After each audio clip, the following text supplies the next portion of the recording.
Welcome back to Northwest City Politics in the Know with Juanita. We're glad to welcome you back to our show again this week. And we're very happy that there are people like you out there that are interested in the issues that happen in the cities in Northwest Community Television's viewing area. It is important for good government to have citizens that are following what's going on, and when it's an issue that concerns them, take the time to get the background information, find out what's going on, and then share your opinions and your ideas with your city council and with your mayors. And if you haven't watched us, each week we'll have somebody on from one of the 9 cities to fill you in on what's happening in that particular city, what issues are going on.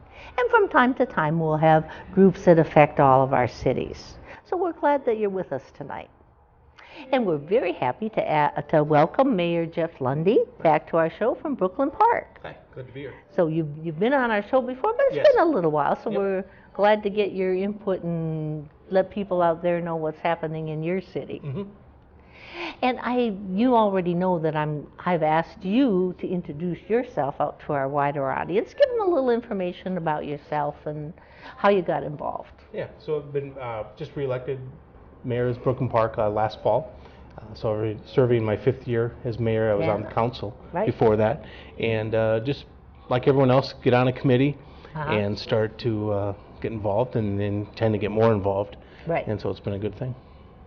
And then I asked you to think a little bit, because we're always encouraging people out there to get involved, a little bit of why you chose to run for re-election so they could start thinking about the process for themselves. Well, I think it's mostly just there's some unfinished business that I wanted to work on, and it's my intent to this will be my last term as mayor. Okay. And all the lawn signs are thrown away, just like I promised the wife. Right. In Cortez, I've burned the ships at the shoreline, and so just there's some things I want to get done, and then move out of the way and let the next leader come in and take the city to the next step.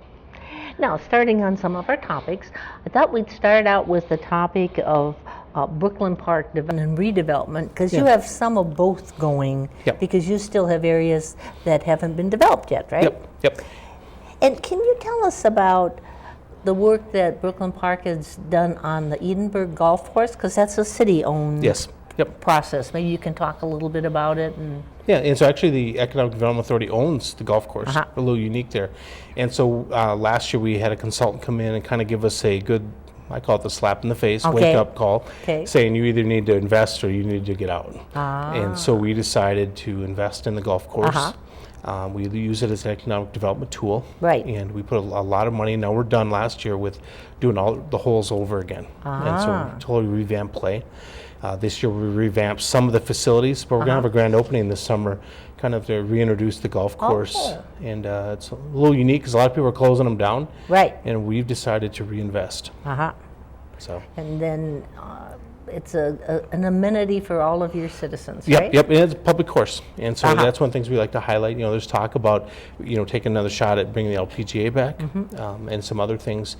But, having the business development we're having, where we've got a lot of headquarters coming in, having a golf course is important for business. An extra amenity for your businesses. Absolutely. So what kind of reconstruction did they have to do? So every hole was completely redone. So we actually had the original architect of the golf course, the person came back, took a look at his course 30 years later, and he had a lot of response, and not all of it's printable. But a lot of things that he's like, this needs to change. You need to take these trees out, all these things. And so really, it was interesting to bring back the original architect to say, what do we need to redo? And so they brought back some of what it should have been, and added some of what people are doing with golf courses nowadays, making them faster. So people that haven't golfed up there yet will find a real difference. Yes, absolutely. And we'll find that we've tried to speed up play. Okay. We've taken out the sand. We've put some obstacles in the way, but not sand where you have to wait for somebody to get in there, smooth it out and then leave. But people had to get up there. And it's so difficult shots, but not where people are being delayed. And that's one of the things about golf. Right. People are getting, I don't have time to do this. And so now, we're looking at various ways, maybe letting people buy 9 holes and they pick the 9 they want to do, and things like that. So some new ideas percolating. Yep. And we're partnering up with some of the professionals, the Taylor Corporation, on ways to reinnovate golf for the younger generation who's attention span is a lot less. Right. And so they tend not to become golfers. And so it's really important that we capture young golfers to get them into And so it's both like a business economic thing and a recreational thing in your city. Yep, and we've actually taken the old 9-hole and enlarged the holes and made it so people start to get the idea of how to play golf and not worry so much with the rules and have fun doing things, and then try to get them that maybe the next step they move up is, the Edinburgh, and to kind of create a 2-tier system. And how does economic development work into the process of redevelopment or development? Yeah. Maybe you could talk about that a little. Well, I think, different parts. Redevelopment's a little tougher. You tend to, the city tends to have to invest money. Because people want a green field. They want to just come in and build. And so we tend to participate how we can in that. When it's already a green field, there's nothing there, it's a little easier to do development. And then it becomes a process of, sometimes we get into global kind of competitions for companies. We Olympus Medical, who's opened up their facility. We have a grand opening coming up. There was a global competition. Baxter, same thing. We're competing against other countries, and that's when a nice golf course comes into play, right? But yeah, there's different ways, and every deal is a little different. And we work a lot with the state. So the Department of Economic Development, we participate a lot with them, and they tend to like us because we tend to move very fast. Yeah, that's important. Yeah, I mean, Olympus, they told us the reason they chose Brooklyn Park is we promised to get things done in 4 weeks, which was 3 times faster than the other city, and we did. We got their paperwork done. They were ready to move on very fast. You've had a lot of businesses move into your city over the last, 2-3 years? Yes, yep. We figure about over $1 billion of new development in our city, and then you add in lots of road infrastructure. So, but yeah, we tend to try to be easy to work with, but we're a little demanding on what kind of jobs. We don't want warehouses. We want, as we call it, butts in the seats. We want workers. So. Yeah, which kind of leads into my next question, because how many jobs has that brought into your city? That's part of your process too, right? Yep. And so it's like a 2-part question. We've brought in probably about 8,000 to 10,000 jobs. Not all of them are new. So some of them are transfers from other cities, other states. Some of them, these where we participate with them requires them to create net new jobs. And so, but we look at that as people that are working here. We're starting to see lots of development. We have a apartment complex that we're just about done approving, which is about an $90 million apartment complex. It's a luxury apartments. The rents will be the highest in the Northwest Metro. So where is that going to go? That's going to go right across from Target. And so we know that young workers and also new retirees want to live there, and we think it's important. I mean, it's a huge project. And we're learning the lessons from past on apartments, and we're applying those to the new one. Right. Yeah, because you've gone through many processes in dealing with the ones from the 60s on forward, right? And we've tried to take all those lessons learned. This one's got, the workout facility itself is $250,000. Oh, wow. So we know that in the past we had all 1-bedroom apartments, no amenities in that. This is the opposite of that. So Brooklyn Park is kind of changing its face. Yes. Yep. We think so, and we're still mindful. The apartments people still have a kind of a reflex of I don't want them, and so we talk about what we're trying to do different, and be more specific than we were in the past, probably. And then are there some new businesses on the horizon that might be coming, or areas that you're looking to develop? Yeah. We just had 3 headquarters relocate to Brooklyn Park. They're in the process. Worth Adams American headquarters, the German company, moving their American headquarters to Brooklyn Park. We've had a company, Danish company, Nilfig, and I can't even say it correctly, relocating right next door, and there's another one that moved out of Perbix, out of Golden Valley, just needed more space, wanted to put down a headquarters, consolidate operations. They may have like 3 buildings, and so we had the space in the room and the ability to let them build what they're going to do. So. And the near completion of 610 is affecting that whole process, isn't it? Absolutely, it does have, and we've got 610 will be completed. It'll be linked up. It'll start construction here in a bit. We were just out in D.C., the mayor of Maple Grove, myself, last week, talking about trying to get a little more things that would make it a better intersection rather than just kind of a one-way on and off. but it's going to be linked, and it's already busy. If you go there at rush hour, you might find a traffic jam. Yeah. So it's something new. Yeah, so that it all adds to the process. And then are there other parts of your cities where you're needing to do redevelopment? Yep. So what kinds of areas? Absolutely. A couple years ago we had Marriott come in and buy the old hotel there. Right. I can't remember what it was. 81 and And now we just had CarMax open up in the Grand Rios facility, and so that is a little different. When CarMax moves into an area, they move in, they have the main site, which has about 150, 200 jobs, and they have satellite sales sites. And satellites only have salespeople. It's the main site you want, and we have that. So we have and they set up a partnership with Hennepin Technical College to say, we're going to sponsor students and automotive technicians, and if they do well, we'll hire them. Oh, that's a good... Absolutely. Plus for your community. Absolutely. And so that kind of partnership thing, we asked if they'd consider it. We didn't require it, and they went out and they set it up because they said we want to be part of a community, and if they sponsor people in college and they become good workers, they get to hire them. It's kind of right. No, that can be a big plus for so that's good for the younger people and people changing jobs. Well, and you think about next door to the studios where we're filming at today. Oh, right. We've had Goodwill move in. Which is their distribution center, and right behind that is another company called Cloverleaf that does wiring and things like that. That's their headquarters as well, and so we're getting lots of those headquarters, and that's one of our goals, was to do that. Right, and the changes in the business climate are making a difference too. I think expansion's helping. I think a lot of people are looking at things, and we just happen to be.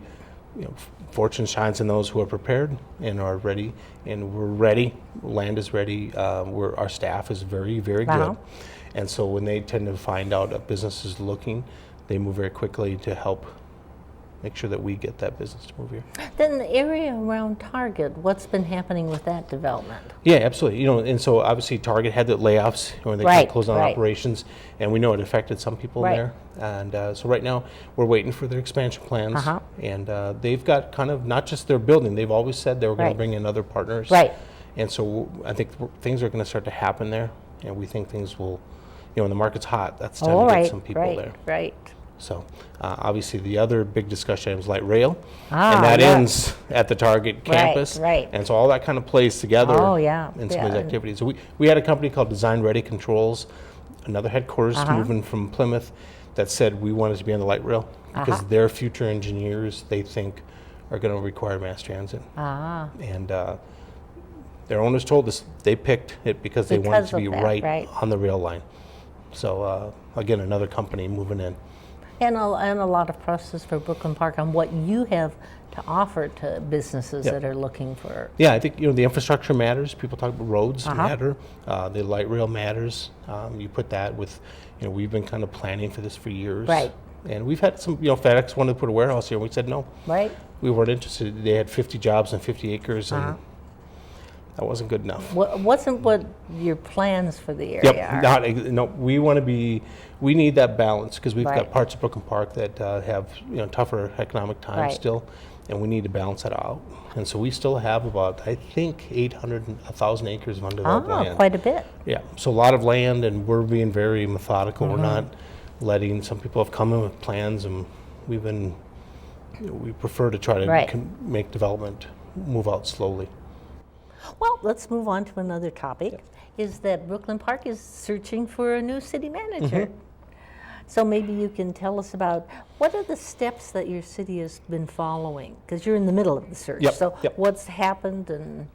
Yeah, so it's a 6-month process. It sounds like it shouldn't take long, but it does. So we just finished up, we asked a bunch of leaders, and we had an open session for anybody in the community to come tell our consultant what do they want in the next city manager. Is it they like someone who's fiscally conservative? They want somebody who's diverse background. Do they want what do you want? And so that consultant who we're working with took all this input, and he put together a profile. And by next week we will go and advertise finally. So that'll take another month. So now we've said here's what we want, and then we go out in a month to get candidates, and our consultant will try to find people who fit this profile, because you want somebody who fits what we want, not someone. And so And that's the next step. And then you figure the 24 people that you kind of want to have initial interviews with, and you narrow it down to like 6, and then down to the finalists. And sometimes you may have to have the final 2 or 3 come back in again. Right. We expect that probably by mid-June, we will make a decision, make an offer, hopefully come to an agreement. But we won't expect the new city manager to start till August. Because most city managers have, like our city manager has, which is a 60-day or 30-day notice they have to give. So when did your city manager let you know that they were Yep. So James Verbuga, our former city manager, he became city manager of Bloomington. Okay. And so he. And when was that? How long ago was that? He announced it the middle of December, I think. Okay. And or late December, and it was effective. His last days were the end of January. Okay. So. We like to say he moved to the second best city in the state, but that's okay. We're fine with that. But we just created a process. They had an opening. There you had a retirement. Right. And so the city of Coon Rapids is going through. City of Maple Grove, city manager just announced his retirement. So you go through these things, you try to find the right people. Oh, right. Yeah, that's an important process. Yeah. And it was important to get citizen input into it, right? We were trying to get diverse backgrounds. We're trying to invite everyone, because our community is a minority-majority city. Oh, right. And we wanted to make sure that everybody's views were reflected, so that, a city manager coming here has to understand he's part of a city that there is no majority group. Right. I mean, there's no 50%. Right. And so they need to be aware that, we're a very dynamic city. Oh, definitely.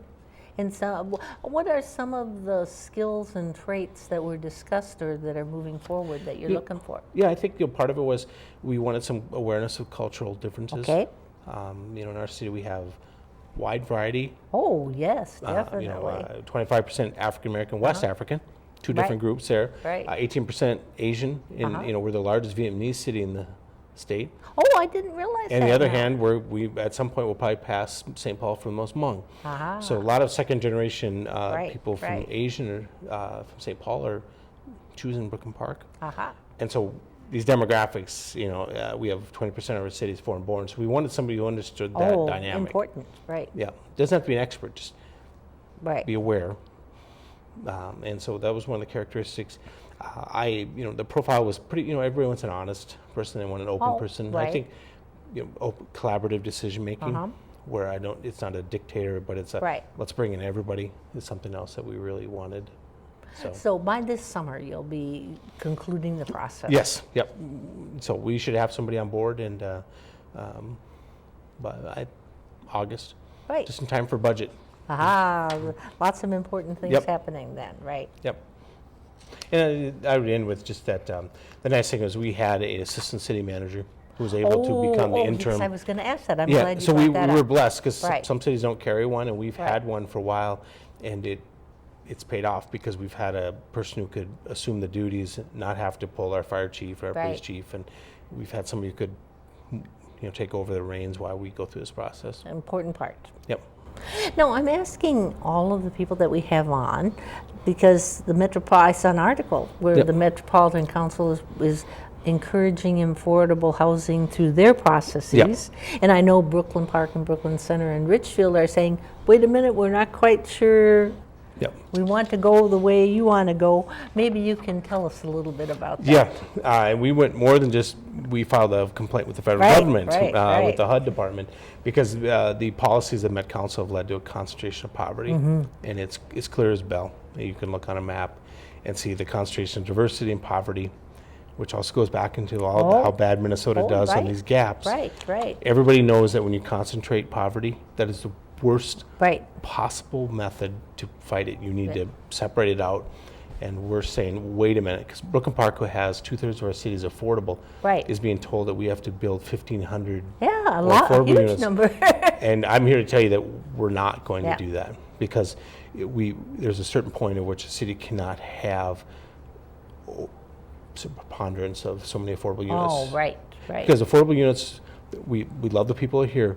There is a cost to maintenance and all the other things that goes into it, because people think you build it. No one ever comes back later and talks about you have to maintain that. And so we said there are cities that have very little affordable housing. There are. It's time for them to step it up and spread it out. And so your the three cities Yep. issue is going through the HUD process now, So or what's happening with that? it's thankfully I'm not a lawyer, so I don't have to understand everything. But Yeah. basically, what we've done is we've said that the plan as they've submitted is flawed. Okay. It leads to concentration of poverty and racial segregation, which falls underneath the federal government. Right. And so the HUD, who provides all the money to the Right, Met Council right, for affordable right, housing, right. has a say in this. And in other communities, they've made them go back and redo it. Oh, okay. In Dallas, I think it was one, if I've got the right, Uh-huh. Texas City. There's been a few other cities, I think Newark, New Jersey, Uh-huh. where they've said your plan is not workable, because their plan basically keeps concentrating the Uh-huh. poverty in the same areas.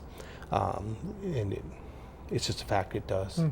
Well, how should they go about setting up the things for affordable Well, housing? I think A is stop, because they tend to, it's easier to put affordable housing in an area that has affordable housing. Yeah, you don't get as much. You don't get as much pushback. Right. People are more, hey, that's my price bracket. You tend to get a lot of feedback and pushback from communities that have none. Right. I think it was Carver or something that has none. Uh-huh. They wanted to put 42 units in, and they filled the gymnasium. I was thinking 42 units, and the mayor down there, I think, owns a Starbucks, and he said, my Okay. workers can't afford to Right. live Yeah, I here. remember reading that. And you need balance, and so we're saying you need to spread it out. Yeah. Everybody knows concentrating poverty leads to Right. failure. And if talk about our gaps, Right. employment, Right. opportunity, education, home ownership gaps, where Minnesota ranks 48th and 49th. It's no wonder, Right. because we concentrate poverty. We do the absolute worst possible method of fighting poverty. So it's a process to keep following, right? Yes, we are very intentful. We're, like I said, we're not going Right. to follow their requirements for affordable housing, because we believe that is not the right way Right. to do it. It's time for other communities to step it up, and we're going to But fight it. that's what I thought would be an interesting thing to let's talk with each of our cities about it. But Yep. Everybody has a different take. Right. Everybody. No one wants Right. anybody to tell them what to do. right. But we're saying we've got. Yeah. And, You've got enough. Yeah. We're doing our share. So. Okay, now we'll switch gears again, and we'll go in because you've got some issues involved in your park system, and you've got an issue involved with amplified sound. Mm-hmm. Maybe you can give us the background and what's happening on that. Very non-contentious issue we like in our city. No, it's we've for years we've allowed amplified sound, Uh-huh. and through the years we've kind of just kept moving it from park to park Uh-huh. into a park that there's no one around. Right. Well, the last park in Brooklyn Park is now being built, houses around Ah. it. And so it's just, we enacted a complete ban, which is consistent with like Three Rivers and Uh-huh. other cities. And we had a group of people who say, hey, wait, amplified sound's important to us, our culture. We would have liked to have been part of that process. In some ways there was opportunity, but so we're going to say, okay, let's pause. The Right. ban's still in place, but we're going to just go back and look at it and see, is there a way? Oh, okay. So maybe like one of the options is the city owns the speakers. Ah. So if we control the speakers, we control the Oh, sound. right. Yeah, that might We, be a way. we take care of some of the issues. Right. Some of the other issues were that the city hasn't really enforced some of the, like, if a band shelter is only for 100 people, 400 people show up. Ah, yeah. And so we haven't done a good job of enforcing that. So when 400 people show up, there's not enough trash, there's enough parking, which causes problems. Lots of stress, right? Yeah, and so we've learned a lot of things, and so we're gonna just take a couple looks at that and see, I think at the end of the day, long-term plan is we're gonna have to come up with a facility that's designed for sound, that has, they do all kinds of sound kind of mitigators, Right. and we're gonna have to do something like that. That's going to be a little longer. Yeah, Longer whether we term retrofit a solution, park right. to do that, or whether we've still got plans to maybe buy a park or build a new one, that might be something that has to be done. Right. But it's good to have lots of people wanting to use your parks. Yes, right? absolutely. And I think that's part, it's been a good process, because we've had two separate groups. Ones that were really sick of listening to the music, the loud sounds. So I've had voicemails from people who are at 1, 4, 7, 10, Yeah. and you can hear the music in their house plain as day. Right, right. Very loud. And so then you have the other side who says, hey, we want to celebrate our culture, and this is important. we made those two groups come together. Ah, and that's so a they good each had to idea. listen to each other because they haven't tended to want to do that. Yeah. And so they, one side understood the cultural side, understood a little bit more about how this gets here, and then the other side understood that you've got families who next to a park who listen to 9 hours of loud music during the summer, Right. and that's also not good. Right. So somewhere in there, there's a balance, and you're working towards that balance. we'll find the right spot. Right. And if no one's happy, that we probably found the right spot. Oftentimes that's... Yeah, we can't make everyone happy. That's Right, impossible. So if right. everybody's unhappy, then we've probably found the right compromise position. But I do think that city-owned speakers is probably step one. Having a park attendant who's accessible to the neighbors, so they know that on Saturdays, here's the number, it's a universal number. I can find out how long is this party going to go on, what's going on. If I have a complaint, it gets taken care of right there. Sure. So there's some easy things we could do. Yeah. And then the other part with your parks is that Brooklyn Park and Three Rivers Parks is doing a collaborative thing at the Mississippi Dam. Yep. We're just starting to kind of get those pieces together, and I don't know what it'll be. I know that the overall arch will be that celebrating the environment. Okay. And so it'll be not like a Ferris wheel and all these big park rides and all that, but it'll be about providing a more of a nature setting for people to go and experience the environment. Urban areas tend not to get to these big parks, and we own lots of land right next to them. Owning lots of land, and there's an opportunity, we think, for if we both work together to put something special there. Oh, right. And so we're just beginning, but I think residents can look and pay attention to that we're going to look at how we can connect that. So it'll be a collaborative joint powers agreement kind of thing? I think it may not be that, but it'll be about us talking, so that they're going to do something over here, we do something that we're putting kind of things that can be next to each other. Well, you have the land and they have the dam? Well, they have land and dam. And then they have some land. Yep. Do they have land on both sides? They used to. I can't remember part of the process, but with the dam being getting money it needed repairs. I think Rivers now feels like they can actually invest, even though it was their dam to begin with. But we're saying, hey, if you're going to do something, we do something. Let's make sure they work together. Sure. So more a collaboration of what's happening. Yeah. I don't think there'll be anything joint powers, but more just collaboration, so that like when the neighbor puts up a fence and he asks the neighbor, hey, do you want to put a fence up? Yeah. And the person says yes, and he puts the same color up because they're both doing it at the same they're both time. working at it That's what the we're same saying. way. Yep. Yeah, because collaborations are important nowadays. Well, people notice that. They're like, well, why couldn't have, when you guys did this, the other governmental institution did the same thing? So we're gonna first, the process is gonna find out what does the community want, and then start going to there. I want to thank you so much for sharing all these ideas and information about Brooklyn Park with our audience out there. If you've got questions about it, I hope that you took down Mayor Lunde's name and email and could be in contact with him. And tune in next week for part 2 of Brooklyn Park's issues. And we're glad that you've been with us tonight, and we hope you'll join us next week. Bye.